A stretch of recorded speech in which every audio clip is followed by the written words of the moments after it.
बिस्मिल्लाहिर्रहमानिर्रहीम। अस्सलाम वालेकुम व्यूअर्स, कैसे हैं आप सब लोग। आई होप आप सब खैरियत से होंगे। अल्हम्दुलिल्लाह मैं भी बिल्कुल ठीक हूँ। आज आप लोगों के साथ बहुत ही ज़बरदस्त और बच्चों और बड़ों की पसंदीदा डिश जो है वो मैं शेयर करूँगी, उसकी रेसिपी। आज हम बनाएंगे जी मरुंडा। मौसम ऐसा है, सर्दी का मौसम आ गया है तो मरुंडा खाने को तो बहुत दिल करता है, जो कि बच्चे बड़े सभी बहुत शौक से खाते हैं। ये किसी एक ये नहीं है कि बच्चों को बहुत पसंद होता है, ये बड़े हर एज के इंसान को बहुत ही पसंद होता है और बहुत ही मज़े का ये होता है। तो आज हम इसको बनाएंगे जी घर पे। पहले हम बाज़ार से लेके खाते थे, आज मैं आपको घर पे बनाना सिखाऊंगी। और इसके लिए मैंने यहाँ पे ले ली हैं ये, इसको राइस पफ भी बोलते हैं, फुलियाँ भी, हमारी तरफ फुलियाँ भी बोलते हैं। तो ये मैंने ले लिए हैं और ये तकरीबन हैं जी 1 पाव के करीब, ठीक है। इसके अलावा इसके अंदर हम डालेंगे गुड़। यहाँ पे गुड़ भी मैंने लिया है, तकरीबन जो है ना ये आधा पाव से थोड़ा सा ज़्यादा है, ठीक है। और 1 टेबलस्पून हमें चाहिए होगा घी। तो हम इसको बनाएंगे बहुत ही कम इंग्रेडिएंट्स के साथ, बहुत ही सस्ता, बाज़ार से बहुत ही महंगा, आजकल तो बहुत ही महंगी ये चीज़ें मिल रही हैं। तो हम इसको बहुत ही आसान और सादा तरीके से घर पर तैयार करेंगे और बहुत ही सस्ता। और यहाँ पे सबसे पहले ये बनाने से पहले आपने क्या करना है, किस तरह का कोई टिन ले लेना है। ये आप देख सकते हैं, ये टिन नहीं है, कोई राउंड में ले लें या कुछ भी ले लें, कोई किसी चीज़ जिसमें भी सेट करना है ना, आपने पहले इस तरह से नीचे शीट लगा लेनी है।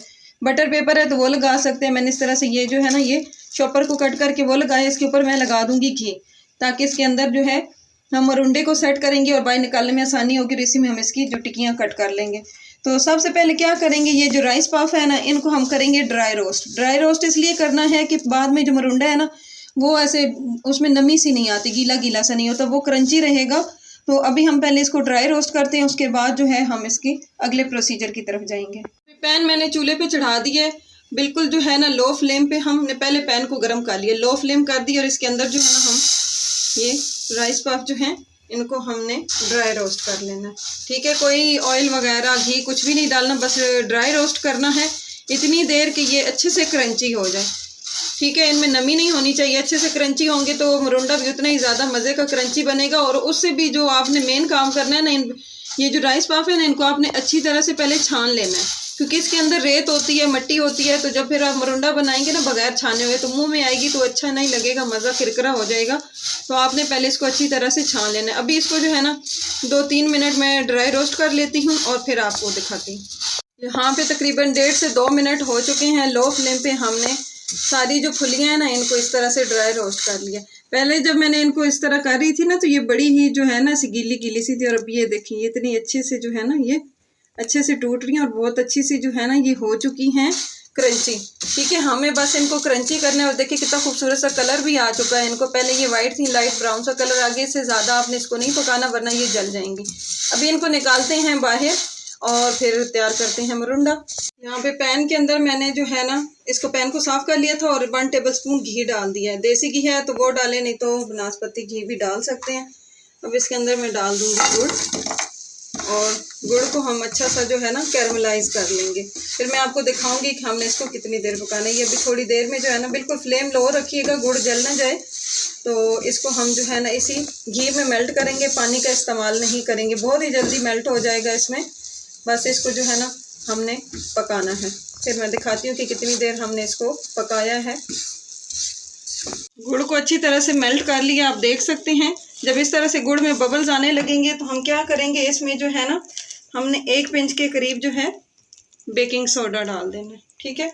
और जल्दी जल्दी इसको मिक्स करना है, इस तरीके से जल्दी जल्दी मिक्स करेंगे। और फिर इसके अंदर हम फुलियाँ डाल देंगे। पहले अच्छी तरह से मिक्स कर लेते हैं और ये राइस पफ हम इसके अंदर ऐड कर देंगे। जब इस तरह से बबल आने लगेंगे ना फ़ौरन से आपने फिर जल्दी जल्दी वाला काम करना है और सारी जो है राइस पफ इनको अच्छे से मिक्स कर लेना है ना। हम इसको इस तरह से जो आपने जो भी कंटेनर वगैरह रेडी करके रखा हुआ ना उसके अंदर इसको डाल के अच्छे से सेट कर लेना। अभी ये सारे इसके अंदर डालते हैं और अच्छे से साथ साथ सेट करते जाएंगे, क्योंकि ये ठंडा हो जाएगा तो ये फिर जुड़ेगा नहीं। अभी यहाँ पे ये सारा मैंने डाल दिया है, रखते हैं साइड पे और अच्छे से इसको हम इस तरह से फ़ौरन से सेट कर लेंगे। अभी थोड़ा गरम गरम है ना तो अच्छे से सेट हो जाएगा। इस तरह से ना दबाते जाना है और अच्छे से इसको हमें सेट कर लेना। यहाँ पे सारे मरुंडे को अच्छे से सेट कर लिए। इस तरह का कोई भी जो है ना प्लेन पैंदे वाला आपने गिलास ले लेना है या कोई भी बर्तन ले लेना और उससे इसको अच्छी तरह से दबा के सेट कर देना है। अभी इसको ठंडा होने देते हैं, फिर इसकी कटिंग करते हैं। अभी मरुंडा जो है वो गर्म है, इसको तकरीबन जो है ना हमने आधे घंटे के लिए छोड़ देना है। और यहाँ से जो है ना इस तरह से ये इसके जो है ना निशान लगा लेने हैं, ताकि बाद में जो है ना आसानी हो काटने में। तो इस तरह से ये जो है ना यूँ करके मैं इसके जो है निशान लगा लूँगी और अगेन ऊपर से हम इसको सेट कर देंगे। ये तो माशाल्लाह से बहुत ही मज़ेदार और क्रंची हमारा जो है राइस पफ का मरुंडा तैयार हो चुका है। आप देख सकते हैं मैंने इसको ना इस तरह से इतनी इतनी शेप्स में कट किया है। ठीक है, आप अपनी मर्ज़ी से इसको जो है छोटी टिक्कियाँ रखना चाहते हैं, बड़ी टिक्कियाँ रखना चाहते हैं, आप इसको कट कर सकते हैं। तो बस ये है कि जब ये थोड़ा सा हल्का ठंडा हो जाए तो उसी दौरान आपने छुरी से इसमें कट लगा लेने हैं, ताकि जो है बाद में आसानी से इस तरह से टिक्कियाँ आपकी तैयार हो जाएं, क्योंकि बाद में फिर कट करना थोड़ा मुश्किल हो जाता है। तो बहुत ही मज़े का बना है, ज़रूर ट्राई कीजिएगा मेरी ये रेसिपी और कमेंट्स में बताइएगा कि आपको ये कैसी लगी। अगर वीडियो पर नए हैं तो चैनल को सब्सक्राइब कर दें, वीडियो को लाइक और शेयर करना मत भूलिएगा और बेल के आइकन को भी प्रेस कीजिएगा ताकि मेरी तमाम न्यू आने वाली अपलोड्स आप लोगों तक बआसानी पहुंच सके। तो ठीक है जी, इसके साथ दीजिए इजाज़त, अपना बहुत सारा ख्याल रखिएगा। फिर मिलूंगी इंशाल्लाह किसी नई ज़बरदस्त रेसिपी के साथ, तब तक के लिए अल्लाह हाफिज़।